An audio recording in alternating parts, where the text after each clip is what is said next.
बिस्मिल्लाहिर्रहमानिर्रहीम। अस्सलाम वालेकुम। ये पार्ट 2 है। आज हम आपके लिए किताब ला रहे हैं कातिल रूहें। ये एक मुकम्मल किताब है। आवाज़ तानिया वान, मुसन्निफ एम राहत। ये किताब आपके लिए बुकशेयर पाकिस्तान ऑडियो लाइब्रेरी की जानिब से रिकॉर्ड की जा रही है। दीगर मालूमात और किताबों के लिए आप रब्ता कर सकते हैं व्हाट्सएप नंबर 0333249573 और कॉल नंबर 0300291960 पर मोहम्मद अजहर लतीफ़ से। ये किताब 232 सफ़ात पर मुश्तमिल है। तो आइए सुनते हैं पार्ट नंबर 2 सफ़ा नंबर 31 से। लेकिन आपको यहाँ आए हुए 3 दिन गुजर के और आप 3 दिन से मुझे भूले हुए हैं, इमरान ने कहा, और शारक की आंखें हैरत से फैल गईं। उसने कहा, मेरे खुदा, तुम्हें कैसे मालूम हुआ कि मुझे यहाँ आए हुए 3 दिन हो गए हैं? आजकल तावीज़ गंडू का कारोबार शुरू कर रखा है। बैठो बैठो, और कितनी खुशी हो रही है मुझे तुमसे मिलकर। मसनूई खुशी? इमरान ने कहा, नहीं बाहुदा, हकीकी। तो फिर आपने मुझसे रजू क्यों नहीं किया? क्या मुझे तुम्हारा पता मालूम था? आप मालूम नहीं कर सकते थे?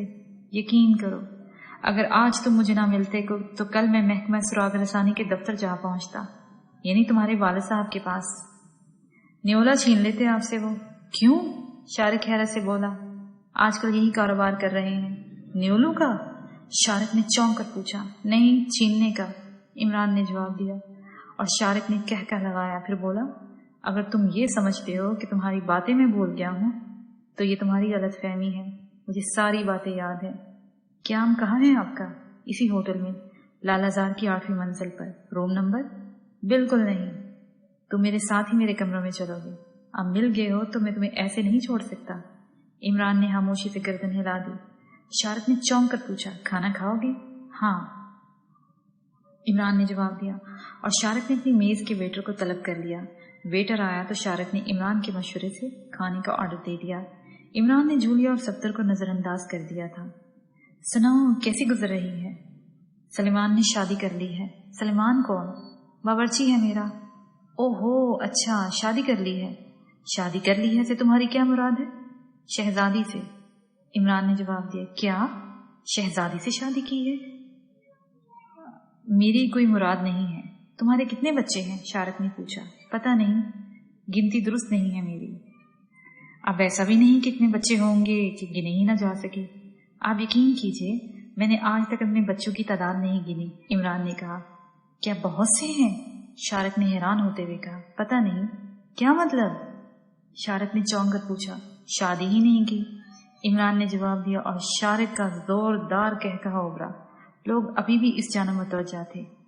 इमरान ने कहा, न्योला खाने के दौरान परेशान तो नहीं करता? बिल्कुल नहीं। तुम्हें याद नहीं है मेरे पास पहले एक और न्योला था, शकाकी? इमरान ने जवाब दिया। हाँ, वो मर गया था। हाँ, बहुत कदीम न्योला था मेरा, बहुत उम्र गुजारी है उसके साथ, लेकिन बहरहाल मुझे उसका नेमुल बदल मिल गया है। यह आपको सियानोले पालने का शौक क्यों है? बस, मेरी जिंदगी के तार इसी से बंधे हुए हैं। बज़ाहिर ये तार नजर नहीं आ रहे। हाँ, जिंदगी के तार नजर ना आने वाले होते हैं। फिर वेटर ने खाना लगा दिया था। जूलिया ने दूर से देखकर कहा, देखा तुमने इस कमबख्त को? बस इसकी शख्सियत है ही ऐसी। चलो तुम भी वेटर को बुलाकर खाना मंगवा लो। इमरान इन दोनों को वहां मौजूदगी को बिल्कुल भूल गया था। सफ्तर और जूलिया ने भी इनसे अलहदगी ही रखी, लेकिन वो दिल ही दिल में बुरी तरह जल रहे थे। इमरान शारिक से हंस हंस कर बातें कर रहा था। फिर सफ्दर ने खाना खाते हुए कहा, मेरा ख्याल है जूलिया, इमरान किसी मसलहत के तहत हमें नजरअंदाज कर गया है। देखो सफ्तर, मैं तो पहले ही कह रही थी कि इसको लिफ्ट मत दो। इंतहाई कमीना इंसान है, इससे हर कमीनगी की तवक्का की जा सकती है। सफ्तर ने कोई जवाब नहीं दिया। इमरान मुसलसल हंस हंस कर शारिक से बातें कर रहा था। उसने शारिक से पूछा, वैसे मिस्टर शारिक, आपकी यहाँ आमद किसी खास वजह से है? शारिक के होंठों पर एक मुस्कुराहट फैल गई। फिर उसने कहा, हाँ, मैं अपनी जिंदगी की आखिरी सांस तक किसी न किसी चक्कर में उलझा ही रहूंगा। मुझे इसके बारे में अंदाजा है। कोई खास उलझन है? हाँ, काश मैं आपसे पूछ सकता। काश वाश कुछ नहीं, तुम्हें इस उलझन में मेरा साथ देना होगा। मैं हाजिर हूँ, इमरान ने कहा। खाने के बाद उठेंगे, अपने कमरे में चलेंगे। वैसे एक बात बताइए, इमरान ने पूछा। हाँ पूछो। اس نیولے کی وجہ سے لوگ آپ کو دیکھتے تو ہیں، کسی نے آپ سے اس کے بارے میں سوال کرنے کی کوشش نہیں کی؟ اصل میں نے اپنا رویہ ہی ایسا رکھا ہوا ہے، اور ویسے بھی بہت کم ڈائننگ ہال وغیرہ میں آتا ہوں، کھانا اپنے کمرے میں ہی منگوا لیتا ہوں۔ خدا کا شکر ہے ابھی تک کسی نے مجھے پریشان نہیں کیا۔ عمران نے ایک ٹھنڈی سانس لی اور منہ چلانے لگا۔ کھانے سے فراغت حاصل کرنے کے بعد شارق نے کہا، آؤ اٹھو، اب میرے کمرے میں چلو۔ عمران نے کہا، اور اس دوران ایک بار پھر صفدر اور جولیا کی طرف اس نے نہیں دیکھا تھا۔ پھر وہ شارق کے ساتھ اٹھ کر ہال سے باہر چلا گیا۔ خدا اسے واقعی غارت کرے، جولیا نے کہا، اور صفدر ہنس پڑا۔ اصل میں وہ آپ کے ذہن پر بری طرح سوار ہے، ورنہ میں تو اس کی اس بات پر توجہ نہیں دیتا۔ جولیا خاموشی سے گردن جھکا کر بیٹھ گئی تھی۔ نہ جانے کیوں اسے عمران کے اس رویے پر افسوس ہوا تھا۔ نیا پیراگراف۔ ٹارچ کی روشنی لکڑی کے ان صندوقوں کو نمایاں کر رہی تھی جن کی تعداد 4 تھی۔ یہ لمبے لمبے صندوق تھے اور ان پر پیتل کی پتریاں چڑھی ہوئی تھیں جو اب بھی اس قدر شفاف تھیں کہ ٹارچ کی روشنی میں چمک رہی تھیں۔ صندوقوں میں کنڈے لگے ہوئے تھے لیکن ان پر تالے نہیں لگے ہوئے تھے۔ ان کا جو انداز تھا وہ قدیم طرز کا تھا، لیکن صندوق مضبوط تھے اور ان کی لکڑی صاف و شفاف۔ بینش کے ذہن میں ایک عظیم الشان خزانے کا تصور ابھرا۔ یہ حویلی ویسے بھی بہت قدیم تھی اور جہاں تک بینش کے علم میں تھا اسے نہ جانے کب تعمیر کرایا گیا تھا، بس اس کی مرمت ہوتی رہی تھی۔ لیکن اس کے اس قدیم حصے اتنے ہی قدیم تھے۔ بینش کو نہ جانے کون کون سی کہانیاں یاد آ گئیں۔ پرانے لوگ اپنے خزانے تہ خانوں میں پوشیدہ کر دیا کرتے تھے۔ یقیناً یہ کوئی عظیم الشان خزانہ ہی ہے جو اسے دریافت ہوا تھا۔ بینش کے ہاتھ پاؤں کانپنے لگے۔ ویسے تو اللہ کا دیا سب کچھ تھا ان کے پاس، لیکن بینش نے اپنی زندگی میں نہ جانے کیسے کیسے خواب دیکھے تھے۔ آثار قدیمہ سے متعلق کتابیں پڑھ پڑھ کر اس کے ذہن میں ان قدیم دفینوں کی کہانیاں چسپاں ہو گئی تھیں جو صدیوں سے بیکار پڑے ہوئے تھے۔ اگر ان صندوقوں میں خزانہ ہے تو بہت ہی انوکھی بات ہوگی۔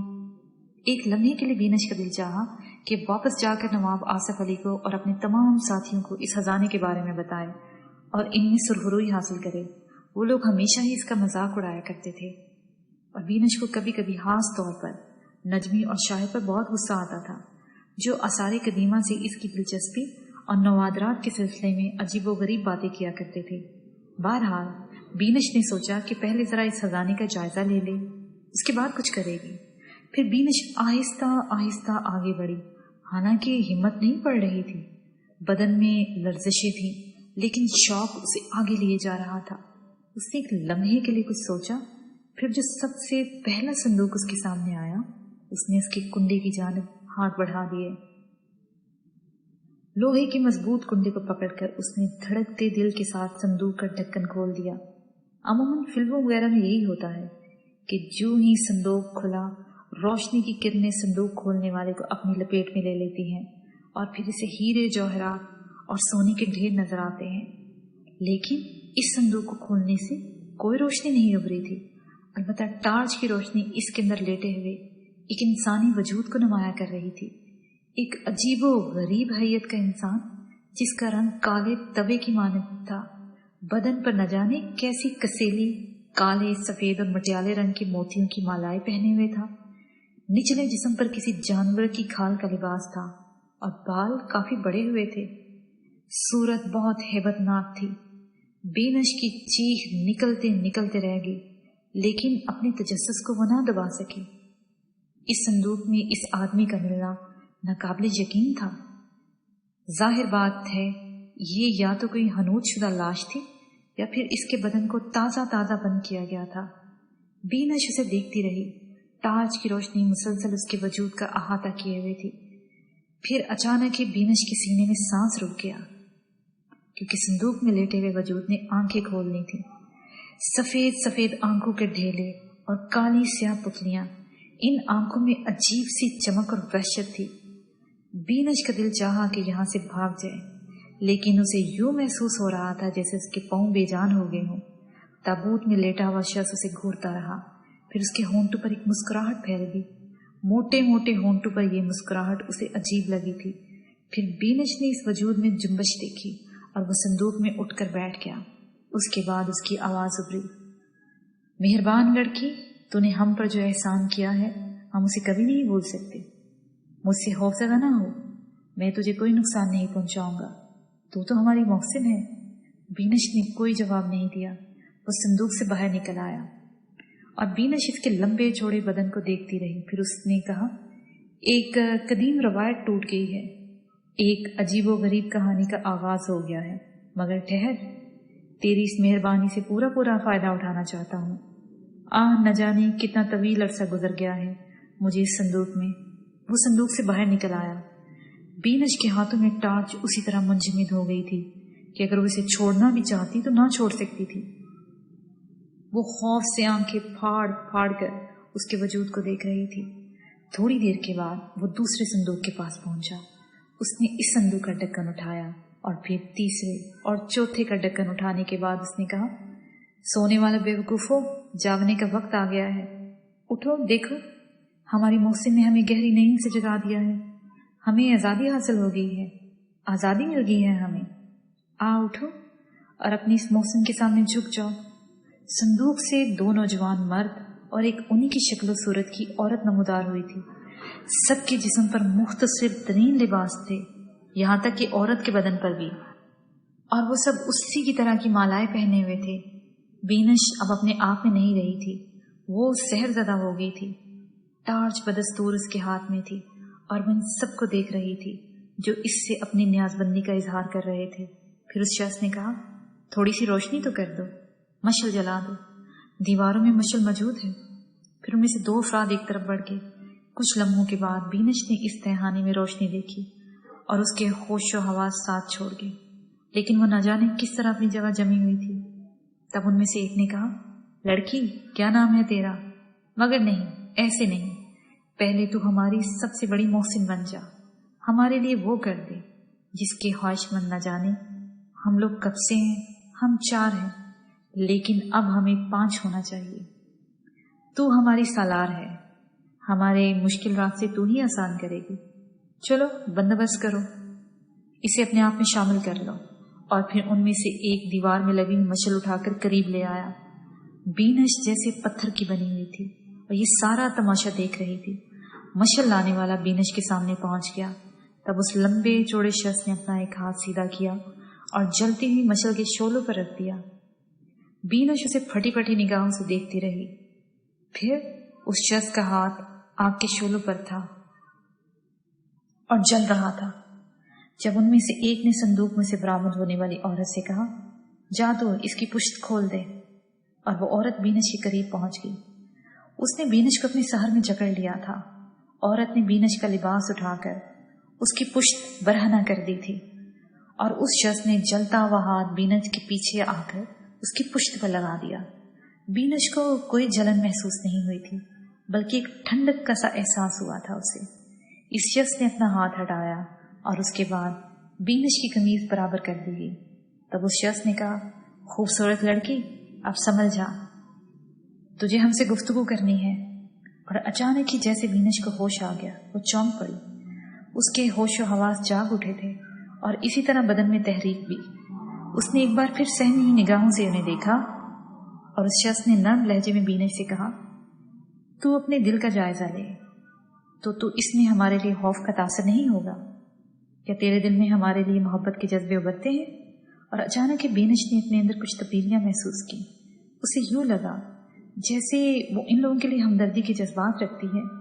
उसके दिल से तमाम खौफ निकल गए थे। तब उस शख्स ने कहा, यहाँ बैठ जा। और बीनश उसके इशारे पर बैठ गई। न जाने क्यों अब उसे उनके दरमियान कोई खौफ का जरा सा भी एहसास नहीं था, बल्कि वो एक अजीब सी फजा महसूस कर रही थी। उसे यूं लग रहा था जैसे वो जाने पहचाने लोगों के दरमियान बैठी हुई हो।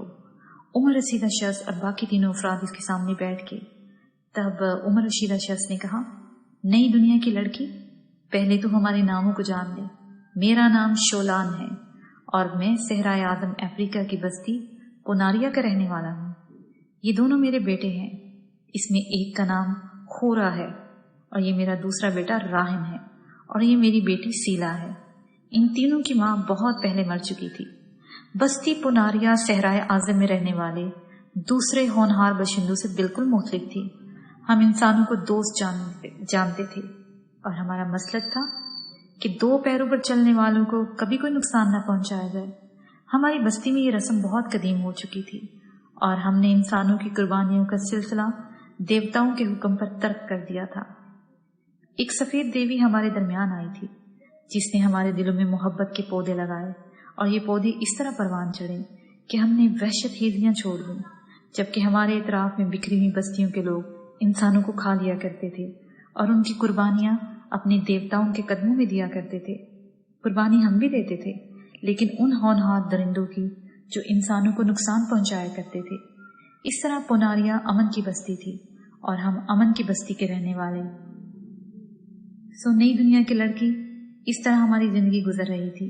मैं शोलान, इबादतगाह का बड़ा पुजारी और उन लोगों के लिए सबसे बड़ा जादूगर था, लेकिन मेरा जादू इंसान को फायदा पहुंचाने के लिए था। मैं बीमारियों का इलाज करता था, जख्मों को मैं अपने जादू से ही सी दिया करता था और जड़ी बूटियों से अपने लोगों का इलाज करता था।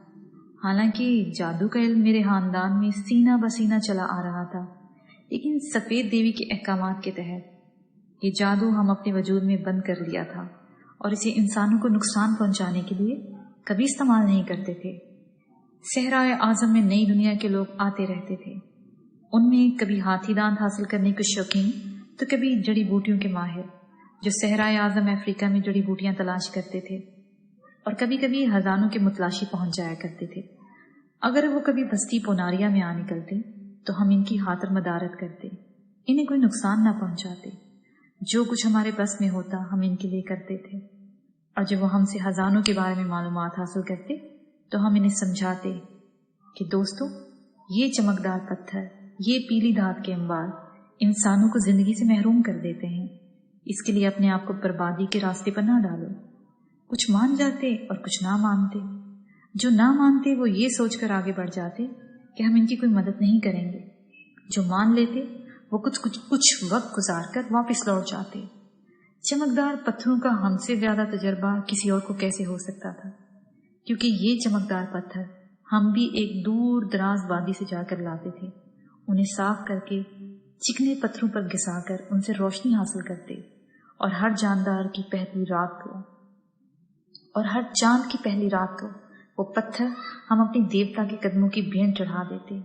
वो जगह ऐसी थी जहां से पत्थर लुढ़क कर जमीन की गहराई में पहुंच जाते और देवता हमारी कुर्बानी कबूल कर लेता। इस तरह हमारी जिंदगी गुजर रही थी।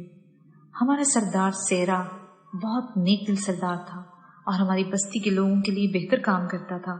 हम खुशियों में जिंदगी गुजार रहे थे कि फिर चमकदार पत्थरों की तलाश में निकलने वाले लोगों की एक गिरोह ने हमारी बस्ती में पनाह ली।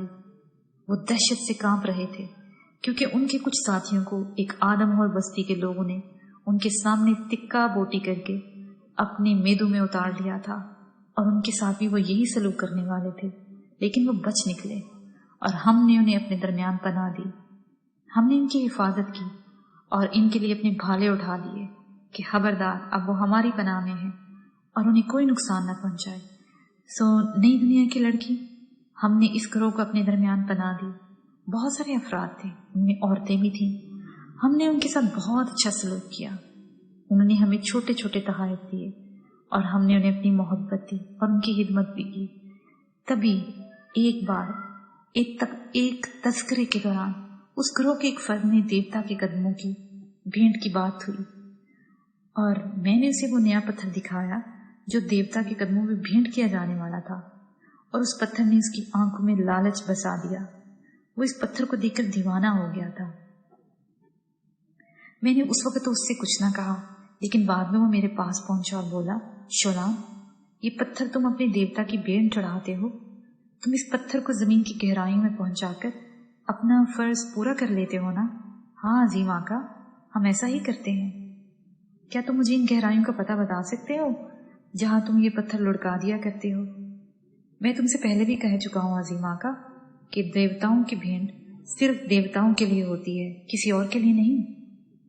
लेकिन जो भेंट तुम देवताओं को चढ़ा देते हो, इससे तो तुम्हारा कोई वास्ता नहीं रहता, फिर तुम इसके मुहाफिज तो नहीं होते। नहीं अजीम आका, लेकिन देवताओं की भेंट के राज को राज रखना मेरा फर्ज है, क्योंकि मैं बहतौर इस कबीले का पुजारी हूँ। मगर तुम मुझे उस जगह का पता ज़रूर बता दो, मैं तुम्हारा एहसान मानूंगा और इसके सिले में तुम जो मांगोगे मैं वो तुम्हें दूंगा। नहीं अजीम आका, ऐसा ना कहो, मुझसे वो बात ना कहो जो मैं कभी पूरी ना कर सकूं। वो खामोश हो गया और उसके बाद उसने मुझसे कुछ ना कहा, लेकिन शायद दूसरे लोगों को उसने वो सारी बातें बता दी और उसके बाद बुराइयों का सिलसिला शुरू हो गया। नई दुनिया की लड़की, बुरे इंसानों के दरमियान रहने वाले हम लोग तो मासूम लोग थे, इसमें कोई शक नहीं कि जादू मेरे बाप दादा के से मेरे सीने में मुंतकिल हुआ था और मैं अपनी जादुई कुव्वतों से बहुत काम ले सकता था। लेकिन मैं तो सिर्फ ये करता था कि तकलीफ पाने वालों को आराम पहुंचाता और उन्हें कोई नुकसान न पहुंचने देता। सो हम तो बिल्कुल ही मासूम थे और इन लोगों से मोहब्बत करने लगे थे। लेकिन फिर ये हुआ कि एक दिन वो अनोखा शख्स जो मुझसे इस बारे में सबसे पहले गुफ्तगू करने का बायस बना था, मेरे पास आया। उससे मुझसे कहा कि दूर एक वादी में उसने कुछ ऐसे चमकदार पत्थर देखे हैं जिन्हें वो मुझे दिखाना चाहता है, और क्या ये मुमकिन है कि मैं सिर्फ इन्हें एक निगाह देख लूं और मैं तैयार हो गया। फिर हुआ यूं कि मैं अपने दोनों बेटे और बेटी को साथ लेकर उसके हमरा चल पड़ा। उस वक्त वो मेरे साथ तन्हा ही था और मेरे दिल में इसके लिए कोई एहसास नहीं था जिससे मुझे ये अंदाजा होता कि वो मुझे कोई नुकसान पहुंचाएगा। लेकिन नई दुनिया की लड़की, वो हमें एक वीराने में ले गया और फिर इस वीराने में हमें वो बाकी लोग भी मिल गए। ये पूरा गिरोह था जो वहां मौजूद था और वहां उन्होंने मेरे सामने मेरे बच्चों को दरख्तों से बांध दिया और मुझ पर तशद्दुद करने लगे। मैंने इनसे कहा, देखो, मैं किसी शैतानी कबीले का फर्द नहीं हूं, मुझे शैतान ना बनाओ। लेकिन वो ना माने और तशद्दुद करके मुझसे उस जगह का पता पूछने लगे जहां चमकदार पत्थर मौजूद थे। फिर उन्होंने यूं किया कि थोड़ा वक्फा कायम किया और उसके बाद हमें पीने के लिए कुछ दिया, जिसे पीकर हम अपने होशो हवास खो बैठे। और फिर हमने अपने आप को जंजीरों में बंधे हुए पाया और हम समुद्र के सीने पर सफर कर रहे थे, यहाँ तक कि एक मंजिल आ गई और यहाँ उनके दरमियान आपस में झगड़ा हो गया और वो सब एक दूसरे की कत्ल व गारत पर आमादा हो गए। सो फिर यूं हुआ कि वही चालाक शख्स जिंदा बचा अपने चंद साथियों के साथ। उसने हमें तो कैद कर ही रखा था, न जाने कैसे कैसे सफर कराए उसने हमें। हम अजनबी दुनिया के अजनबी लोग यहाँ के माहौल से बिल्कुल वाकिफ नहीं थे।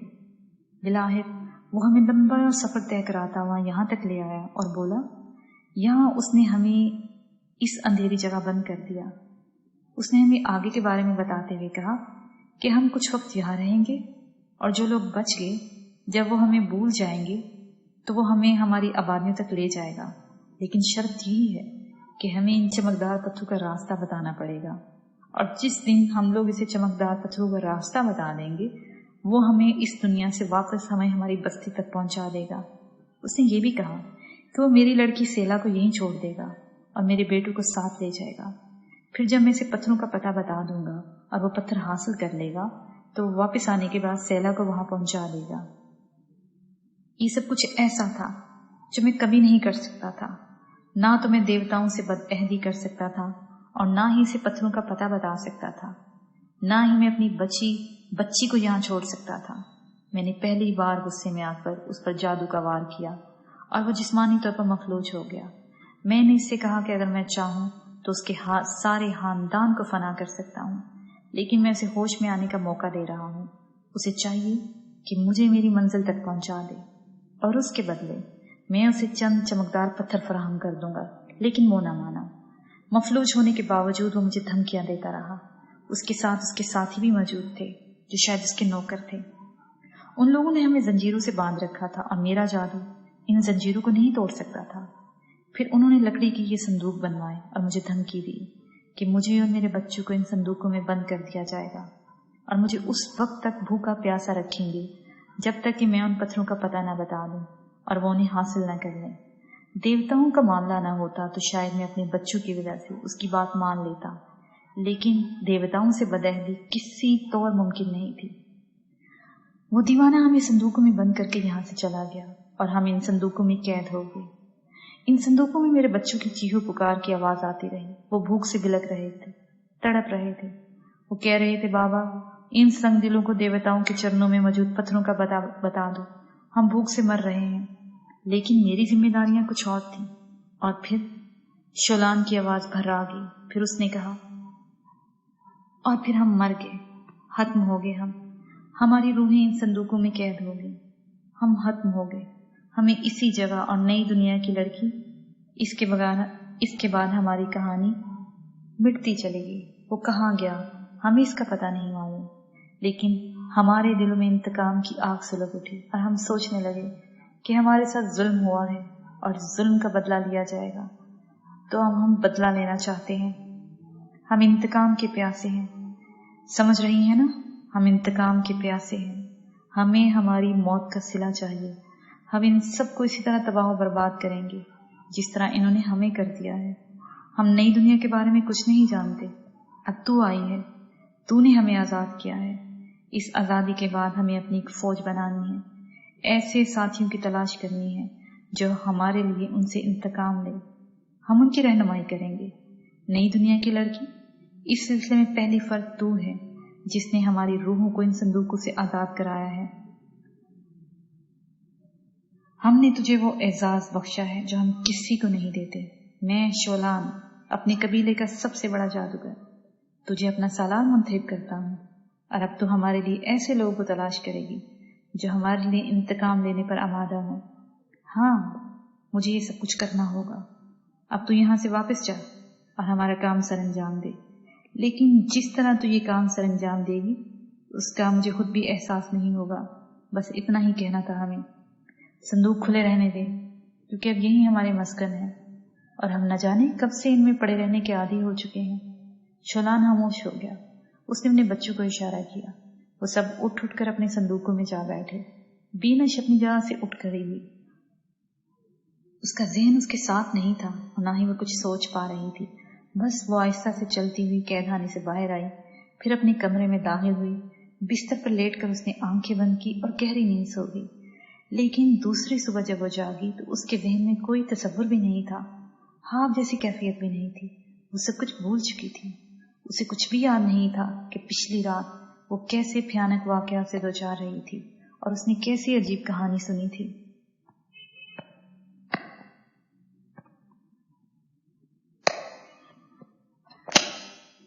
नया पैराग्राफ। शारिक का इस तरह मिल जाना इमरान के लिए ताजुबेज़ था। उसके साथ साथ शारिक की तंदुरुस्ती और न्योले का इसके साथ होना भी इमरान के लिए हैरत की बात थी। बहुत कम लोग इस कदर शानदार शख्सियतों के मालिक होते हैं। बहरहाल इमरान के जहन में शारिक के लिए खास तसव्वुर था और वो इसकी इज्जत भी करता था। शारिक उसे लिए हुए 8वीं मंजिल पर अपने कमरे में पहुंच गया। फिर उसने कहा, तुम सुनाओ, क्या हो रहा है आजकल? बस बकरियां पाल रहा हूँ और यही कारोबार चल रहा है। बकरियां पाल रही हो? हाँ, बड़ा मुनाफा बख्श धंधा है। मैं कुछ समझ नहीं पाया, आज तक मेरी समझ में नहीं आया कि इसमें मुझे ये मुनाफा कैसे हासिल हो रहा है। मैं जानता हूँ तुम ऊट पटांग बातें करने के माहिर हो। अरे हाँ, आपको तो मालूम है, इमरान ने गर्दन हिलाते हुए कहा। बिल्कुल वैसे के वैसे। कोई तब्दीली जो हुई हो तुम में? तब्दीली का नाम मौत होता है शारिक साहब, इमरान ने कहा और शारिक उसे देखकर गर्दन हिलाने लगा। उसकी आंखों में तहसीन के जज्बात थे। उसने कहा, बड़ी सच बात कही है तुमने, वाकई मैं तुमसे इस सिलसिले में मुकम्मल इत्तफाक करता हूँ।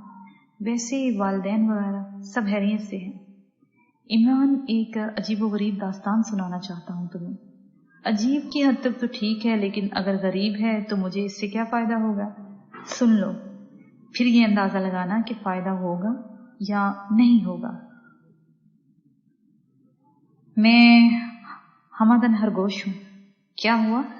हमादन खरगोश? मेरे ख्याल में मेरी उर्दू अभी तक इतनी खराब नहीं हुई है। जी हाँ, अच्छा खासा बोल रहे हैं, इमरान ने गर्दन हिलाते हुए कहा, मगर तुम गलत बोल रहे हो। मूंग की दाल? इमरान इंतहाई मगमूम अंदाज में बोला। अरे हाँ, तुम्हारा एक मुलाजिम भी तो था, गालिबन उसका नाम सलेमान था। जी हाँ, चल रही है उससे। बदबख्त गधे की मौत मारा गया है। फिर वही गलत? मैंने अर्ज किया ना, मूंग की दाल। वैसे कहाँ कहाँ गलत हुआ? तुमने हमादन गोश की बात कर रहे थे शायद, और कह रहे थे हमादन खरगोश शायद, और गधे की मौत नहीं, कुत्ते की मौत कहा जाता है। क्यों, गधे मरते नहीं हैं क्या? अम्मा कमाल करते हो। आप शारिक साहब, गधे की मौत तो ज्यादा दर्दनाक होती है। कुत्ता तो आजाद जानवर है, घूमता फिरता है, गलियों के चक्कर लगाता है, क्या बताऊं इसकी हरकतें आपको। लेकिन गधा बेचारा हमेशा बोझ से ही लदा रहता है। मेरे ख्याल में गधे की मौत ज्यादा दर्दनाक होती है। शारिक हंसने लगा। फिर उसने कहा, चलो मैं तुम्हारा ख्याल ही माने लेता हूँ, इसके लिए मैं शुक्रगुजार हूँ। इमरान ने जवाब दिया। बात को कहाँ से कहाँ ले गए। मैंने अर्ज किया ना कि सलमान ने मूंग की दाल पकाना आज तक नहीं छोड़ा, मगर वो बकौल तुम्हारे गधे की मौत कैसे मारा गया। शादी कर ली बदबख्त ने। शारिक फिर हंस पड़ा। फिर उसने कहा, यहाँ और कोई तुमसे मुत्तफिक हो या ना हो, मैं कम से कम जरूर मुत्तफिक हूँ। देख लो, शादी न करके क्या शानदार जिंदगी गुजारी है मैंने। इमरान अकीदतमंदी से गर्दन हिलाने लगा। फिर शारिक ने कहा, एक कहानी सुनाना चाहता हूँ तुम्हें, जिसका तस्करा कुछ लम्हे पहले किया था मैंने। इसके बाद तुम ये फैसला करना कि तुम इस कहानी में किस कदर दिलचस्पी ले सकते हो। देखा, दूसरे ही लम्हे शारिक के होंठों पर एक पुरजोश मुस्कुराहट फैल गई। ओ माय डियर इमरान, खुदा की कसम तुम्हें बहुत याद कर रहा था मैं। आपने मुझे पहचान लिया मिस्टर शारिक? इमरान ने संजीदगी इख्तियार करते हुए कहा। तुम्हें भूल सकता हूँ कभी, लेकिन आपको यहाँ आए हुए 3 दिन गुजर चुके हैं।